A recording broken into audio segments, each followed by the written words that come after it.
當有人話聽到外太空嘅信號，或者腦入邊會充滿電磁嘅震盪，我哋呢多數就會勸佢去睇下精神醫生噶啦。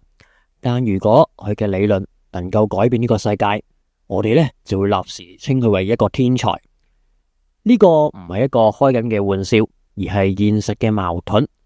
心理學研究顯示，創造力呢同精神疾病之間似乎有種神秘嘅聯繫。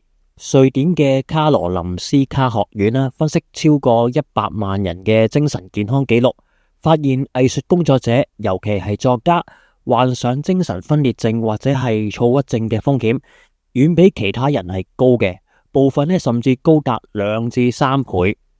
耶魯大學教授克雷格萊特研究100位歷史嘅天才，發現呢超過1/3曾經面對情緒嘅障礙，例如抑鬱偏執等等。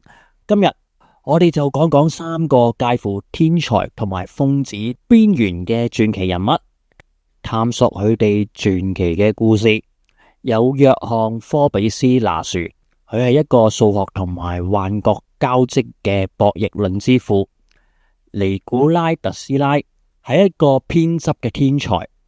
庫爾特哥德爾用邏輯解釋宇宙，但係就走唔出孤獨嘅數學巨人。